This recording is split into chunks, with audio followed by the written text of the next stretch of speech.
Tigray is Ethiopia's northernmost state, sharing borders with the Afar region to the east, Eritrea to the north, the Sudan to the west, and the Amhara state to the south.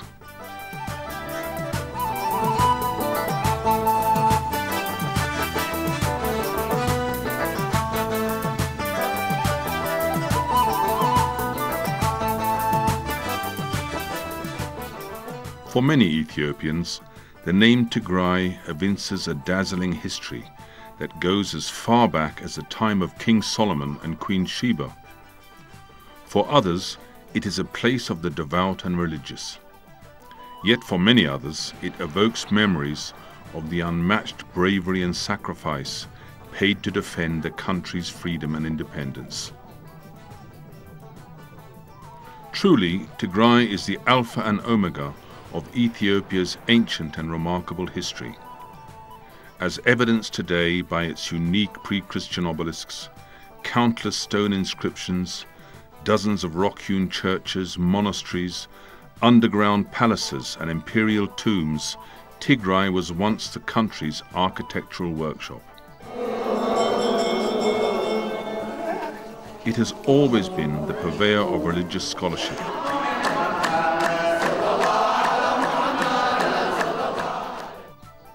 Ecclesiastical paintings, Christian hymns, as well as a source of administrative and political systems and thought. Indeed, Tigray's historical, religious and cultural wealth is as overwhelmingly rich as it is diverse.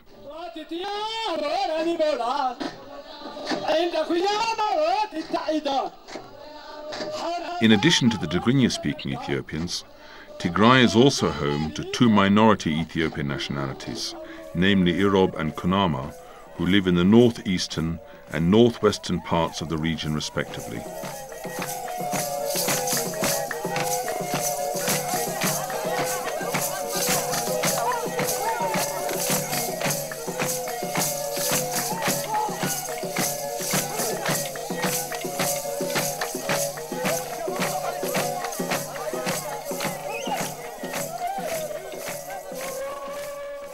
It all began in Aksum. Some 3,000 years ago, Queen Sheba ruled the region from its capital, Aksum.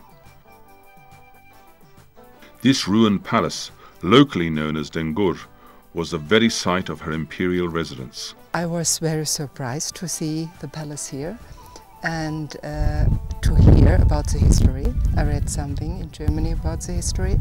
It's a great impression to see that the culture was very, very high in this area of Africa long years ago now, centuries ago. I was very surprised.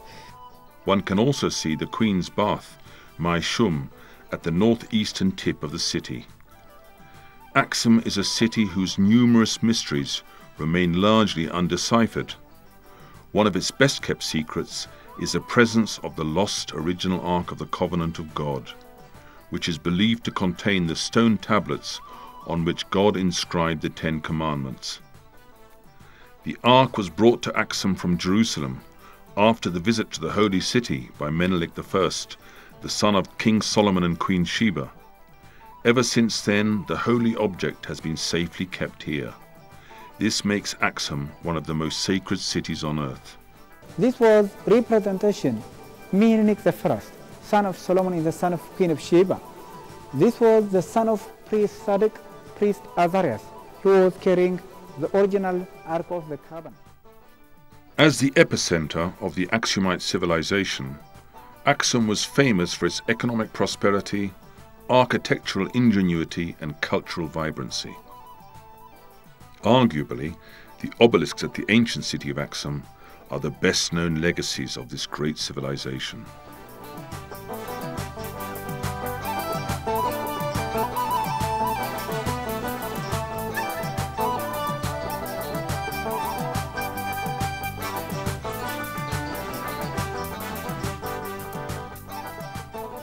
Beneath these obelisks are found royal tombs, and what is certain is that these obelisks have no comparison anywhere in the world, being the largest single stones erected anywhere.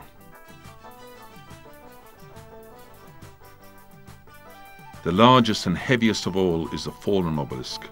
Decorated on all of its four sides, this 13-story obelisk is 33 meters high and 4 meters wide. Its estimated weight exceeds 500 tons. Aksum is the first kingdom of Ethiopia, first civilization. So I think, looking at this, you get the feeling that yes, it was a very powerful civilization.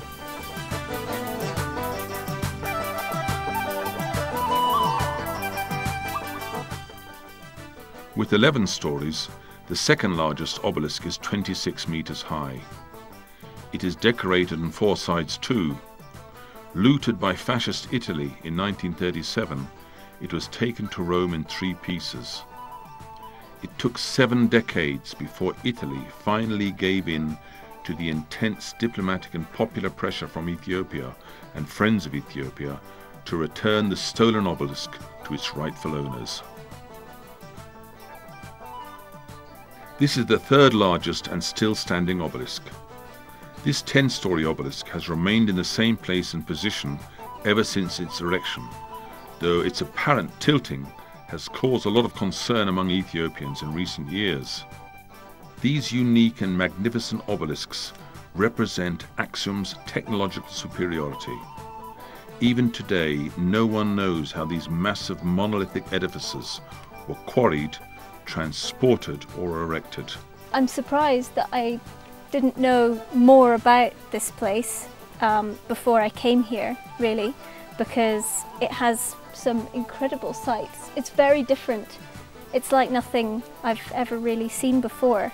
So to me, it's very interesting, and the amount of archaeological information, particularly in the museum, is very interesting as well. It seems that it's a very early period of time. Ethiopia's Christian capital. Built in the 4th century AD, the original church of St. Mary of Zion at Aksum was the first church in sub-Saharan Africa and perhaps one of the earliest and most revered churches in the world. The most recent church was built in 1965 by Emperor Haile Selassie and was inaugurated in the presence of Queen Elizabeth II of England. The city of Aksum serves as a base for visiting a number of historical and religious sites, including those in and around Yeha and Adwa.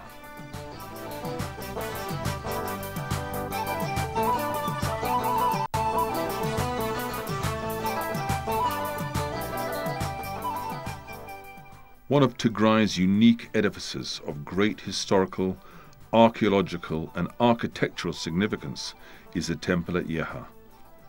About 60 kilometers east of Aksum, the temple at Yeha is thought to have been built in the 8th century before the birth of Christ. Standing for more than 2.5 millennia, it is the oldest building in sub-Saharan Africa. It is a magnificent structure, remarkable for, among other things, its structural strength, geometrical perfection and architectural beauty. Yeha was the center of the Da'amat kingdom that existed before Aksum. After the advent of Christianity, Abuna Aftsi, one of the 9 saints who did much to spread Christianity in Ethiopia, built his monastery here next to the ancient temple.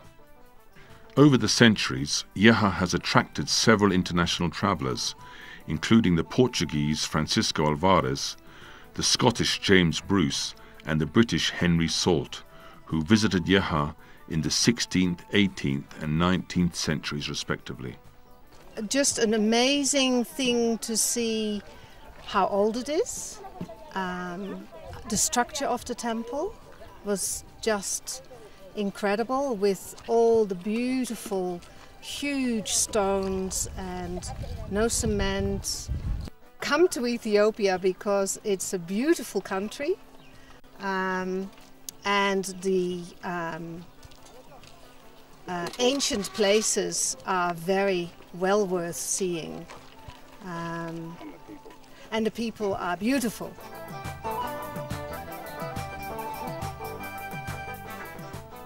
Very close to Yeha, the site of the Battle of Adwa can be visited without the need for much walking. It was right here in the cleavage of these dramatic mountains, the teeth of Adwa, where the fate of our nation was decided in 1896. Here the ill-equipped and ill-trained Ethiopian militias, drawn from all over the country, delivered a stunning rebuff to the colonial ambitions of Italy and triumphed over an invading modern Western army. Today, Adwa remains a symbol of resistance that preserved the independence of this ancient country. A milestone in African history, the glorious victory of Adwa also inspired the black people around the world to stand up and fight for their freedom.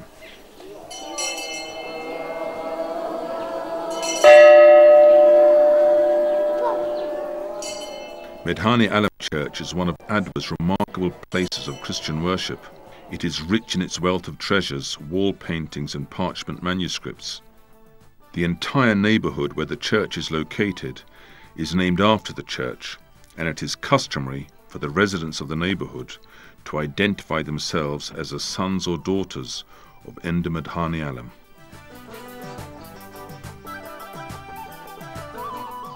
Dedicated to one of the 9 saints, the Church of Abba Garima has both religious and historical significance. As a site of one of the earliest churches in Ethiopia, its role in spreading Christianity to the rest of the country was enormous. The illustrated 6th century Gospel, the only one of its kind, is one of the most notable treasures of the church. Less than 5 kilometers southeast of the Battle of Adwa, the church has gained additional significance for being the burial place of Ras Alula Aba Nega, the famous Ethiopian military commander who defeated the invading Italian army.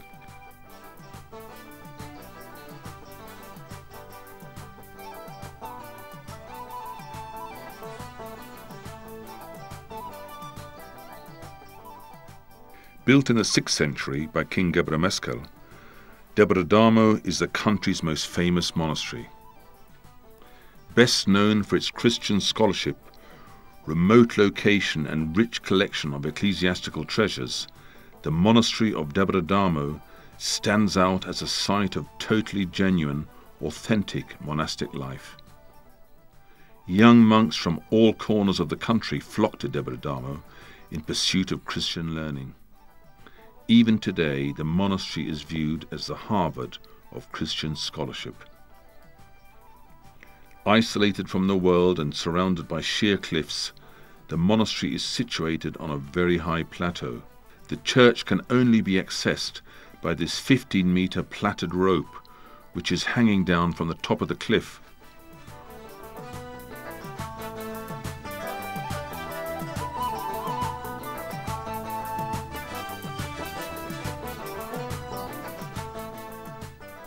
Inexperienced visitors need to tie the additional rope provided by the church around their waists and climb up the rough cliff. There is like a monastery, many monks, there are 2 churches.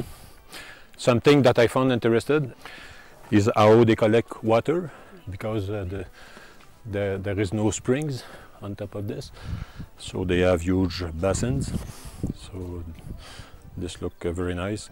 And there is what looks like a village. It is surprising to see that on top of the hill.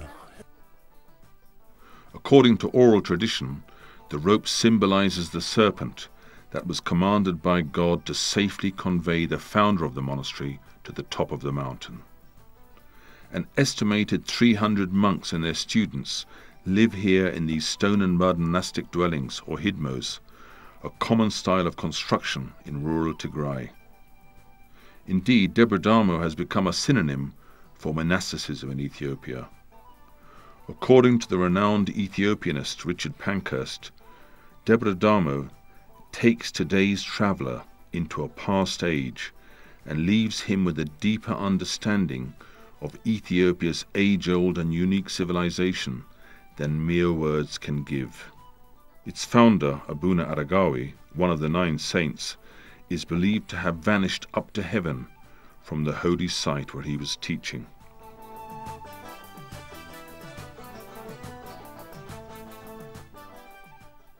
One of the best-known rock-hewn churches in central Tigray is Mariam Ukro. Domes, double arches, an unsupported median pendant, large freestanding columns and their bracket capitals are among the most important features of this church. Unique in several aspects, Maria Mukro is architecturally in a class of its own.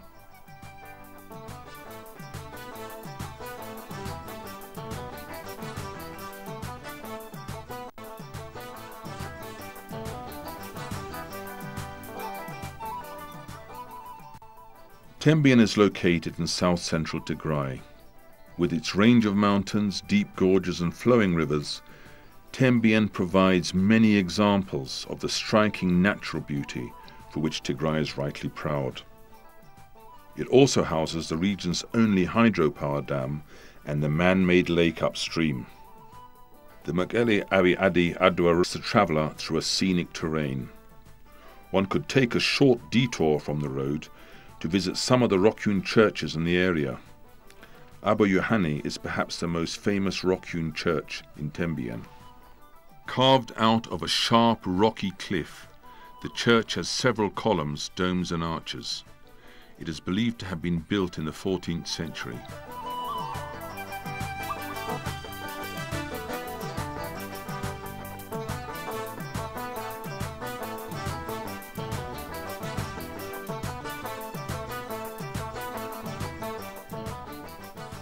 Gabriel Wukien and Tekla Haymanot Temba are among other notable heritage sites in Tembian.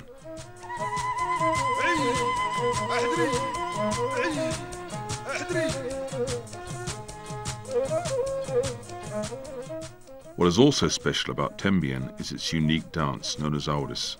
Unlike the main Tigrinya dancing, which involves slow step-by-step rhythmic walking accompanied by shaking of the shoulders, Aouris is a dance of couples for men and women and involves relatively fast jumping up and sideways movements.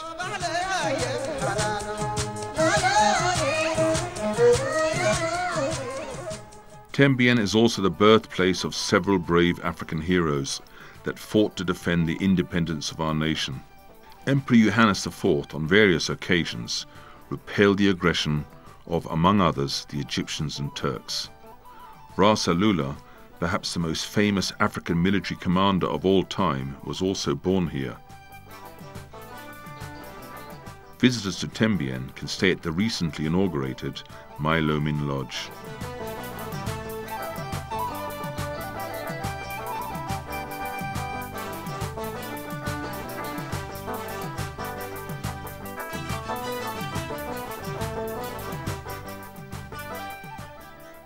Tigray is home to more than 120 rock-hewn churches. These churches are scattered all over Tigray, from Gera Alta to Tembian, from Atzbi to Hausien.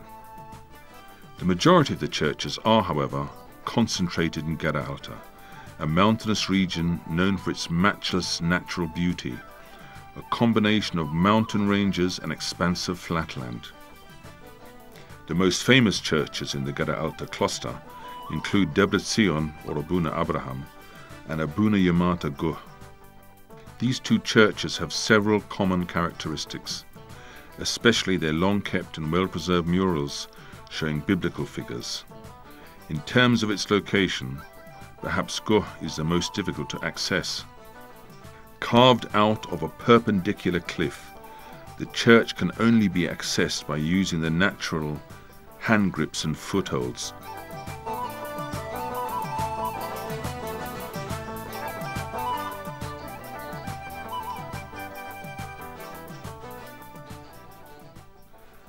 The church is known for its wall paintings. In particular, its ceiling is decorated with paintings depicting the apostles. Well, it's quite a steep climb to the church, but it's very beautiful. Like, the landscape is very beautiful, and the people that helped us were very kind. And like, there's a very steep climb up a flat wall, but like, the people helped us and they were very nice.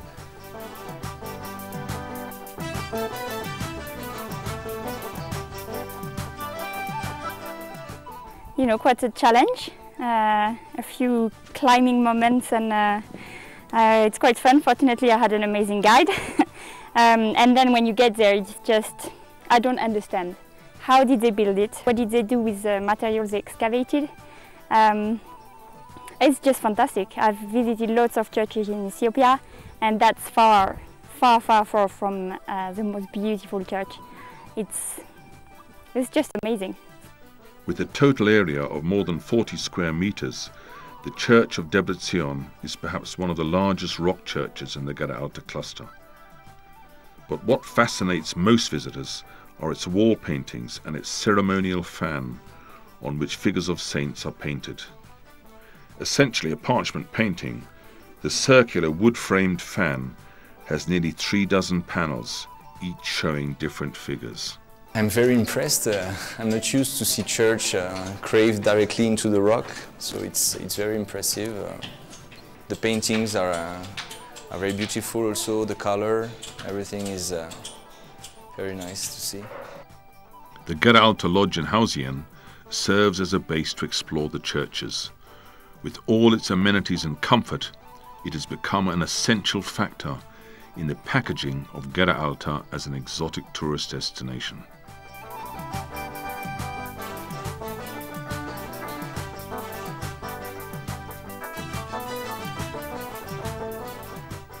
In addition to being the home of one of the beautiful rock churches, the town of Wuchro is a departure point for visiting some of Tigray's wonderful attractions. Only half an hour's drive from Wuchro, Abraha Atzbaha is located in one of the most scenic sites of the region. Considered among the country's earliest churches, Abraha Atzbaha Church is known for its extraordinary interior decoration, as well as its magnificent murals. Its ceiling is decorated with sophisticated patterns, and its walls are dotted by carved crosses. More than a dozen enormous columns divide the interior of the church into several bays and aisles. Without doubt, Abraha Atzbaha, as a rock church, is an architectural masterpiece. Architecturally, it is said to be Tigray's finest.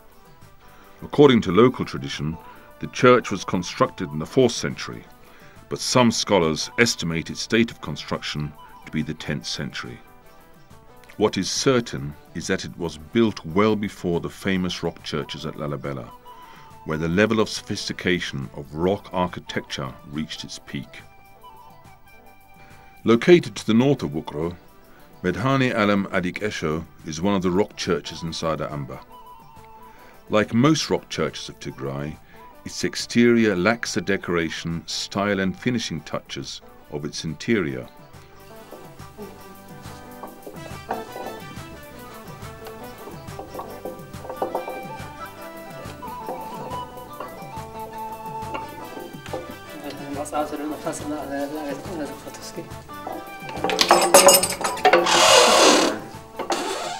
Style and finishing touches of its interior, on which a huge amount of time and effort was invested to beautify its walls, ceilings and pillars with symmetrical patterns, crosses and bas-relief.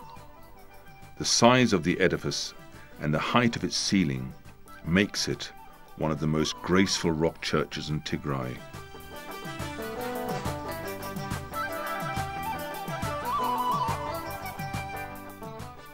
One of the least known histories in Ethiopia is the contribution Tigray made to the protection of Islam in the early stages of its development.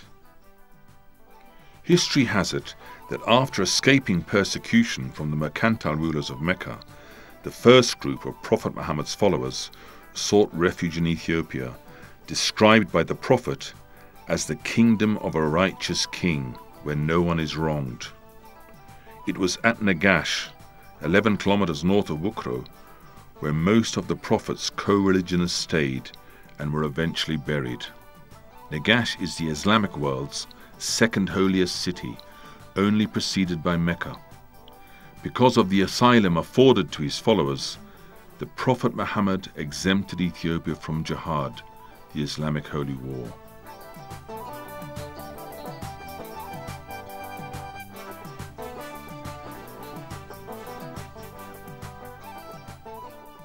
Mikhail Emba is one of the churches in the Aspi area.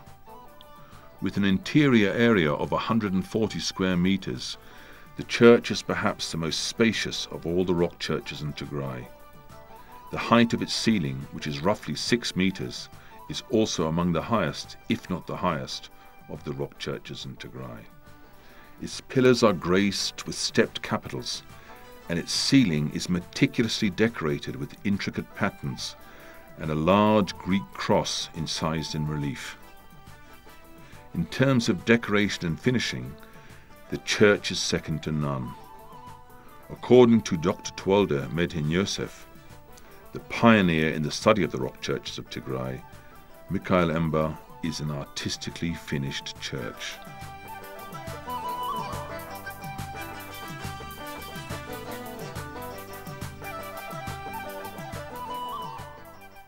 East of Wukro, Debre Salam Mikael is another unique church in the Aspi area. A church within a church, Debre Salam Mikael is one of the finest in terms of its architectural beauty. It is a half masonry and half rock-hewn church. While its sides and ceiling are carved out of the native rock, the facade is made of stone and wood. The wooden doors and windows display beautiful decorative designs, including a looped cross and a Greek cross in carving. Although they are located along the salt route to the Afar Depression, these churches remained undiscovered up until the mid-19th century. The salt miners had been oblivious of the existence of these churches. Incidentally, Atspi is the highest point from where the downhill descent to the Afar Depression begins. It is a transit point and resting place for salt miners who travel to the area from as far afield as southern Tigray. Traditionally referred to as Arho, the salt quarry is a source of income for many farmers. One of the world's most arduous journeys imaginable, across a very harsh environment, the journey to Arho has been also a rite of passage for Tigrayan farmers in proving their hardiness and manliness. During the off-farm season, it is exciting to see long caravans of camels, mules and donkeys travel to Arho.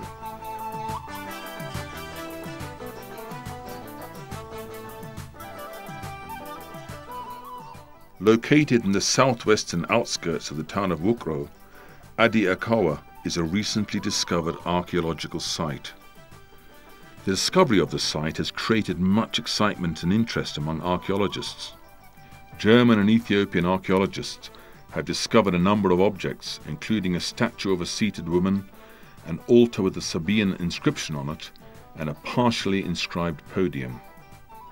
A translation of the inscription has already been made by Professor Norbert Nebis of Vienna University, Germany. To the surprise of the archaeologists, the inscription mentions the pre-Aksumite Da'amat kingdom and the temple of Yeha. From the evidence assembled, the site is tentatively dated back to the 7th or 6th century before the birth of Christ.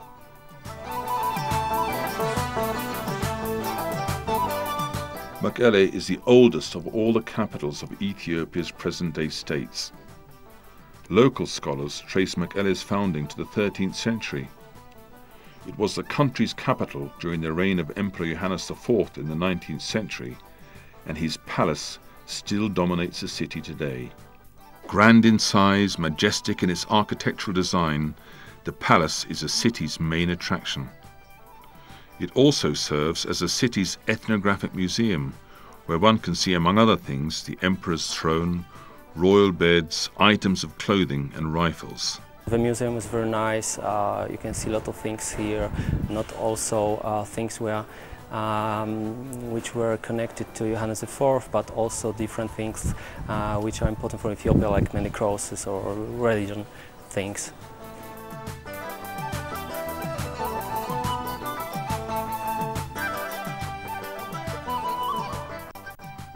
Of similar architecture, but of a much more recent date, is the Abraha Castle Hotel.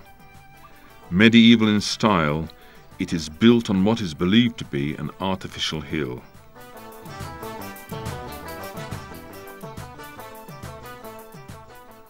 One could also visit the Hawelti, or monuments, at the western side of the city. A war memorial, the Hawelti represents a 17-year struggle of the people of Tigray against a dictatorial military junta that ruled the country with an iron fist. various types of armaments used during the early stages of the war, photographs and historical documents are on display in the museum beneath the monument. The Hawelti also includes a world-class conference centre with state-of-the-art facilities. The Hawelti is the city's main landmark. Mekelle is not only northern Ethiopia's political, administrative, cultural and business capital, it is also one of the country's most beautiful cities. It is accessible by road and air from Addis Ababa. Its international airport has all the facilities and amenities to accommodate the latest modern aircraft. Seated in the middle of the valley at the foothills of the famous mountain Imba Aradom, another battleground in the war against colonial aggression, Jelekot is a tiny village of enormous historical heritage. Known for its ecclesiastical and royal treasures, Jelekot Selassie is the church from which the village's significance springs. Believed to have been built in the late 18th or early 19th century, the church is famous for its amazing paintings, manuscripts and church treasures. It is also a repository of several artifacts donated by different kings and international travellers. Notable among them is the gilt tankard the 19th century traveller Henry Salt donated to Ras Wolde Selassie of Tigray. Another British traveller, Nathaniel Pierce, lived in Jelekot for 9 years before writing his book, Travels and Adventures in Abyssinia.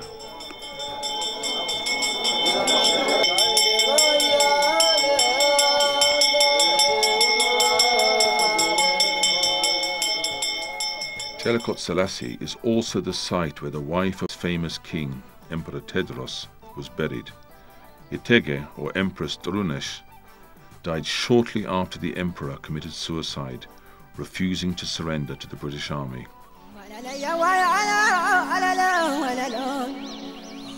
Raya and Azabo provides Tigray what Bakersfield offers California. The spectacular mountains overlooking the fertile lowlands have witnessed many famous episodes in the making of the nation's history. During their brief occupation from 1936 to 41, the Italian fascists committed untold atrocities against innocent Ethiopians, and Maicho, the main town in the area, was one of the centers of resistance. As has always been the case, many Ethiopians paid the ultimate price to preserve the independence of this ancient nation. At every twist and turn on these roads lie the bones of Ethiopia's freedom fighters who died to keep the torch of freedom burning. With an elevation of more than 10,000 feet or 4,000 meters above sea level, this is Tigray's highest point, Tibet. Ideal for gliding, trekking, bird watching and sightseeing, the Raya Azabo is a beautiful place of unparalleled landscapes.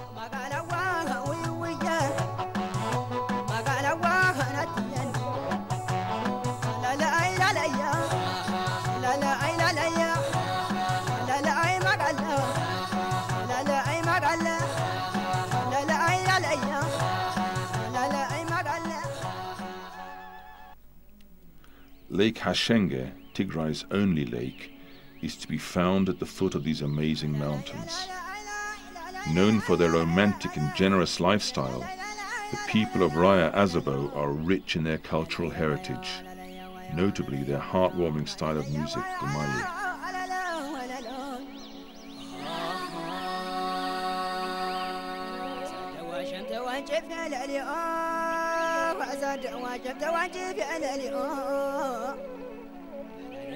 أنا كأنا زياد كوالا صحي ملريا أنا سابت نام زنزلت يوم درت أبلك واحد شدت يوم ولا ليا وعيا ولا ليا وعيا